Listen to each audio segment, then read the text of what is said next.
ব্রাহ্মণবাড়িয়াতে কুরআনুল কারীমে আগুন দিয়ে পা দিয়ে লাথি মেরেছে। দেখেন, এগুলো আমরা আগে দেখতাম ফ্রান্সে, ইতালিতে কি হতো, খ্রিস্টানরা কোরআন শরীফে আগুন দিচ্ছে, তাই না?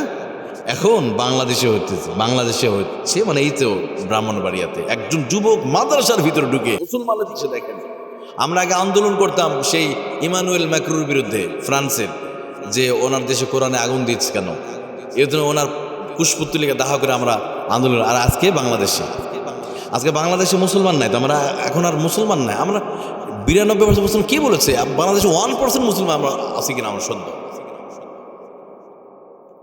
এই বাউল সরকার কোরআন অবমাননা করলে এটা যেতে না যেতে আবার নতুন করে আরেকটা অবমাননা, এটা যেতে না যেতে আরেকটা, যে কোরআনে লাথি মেরেছে, কোরআন অবমাননা করেছে।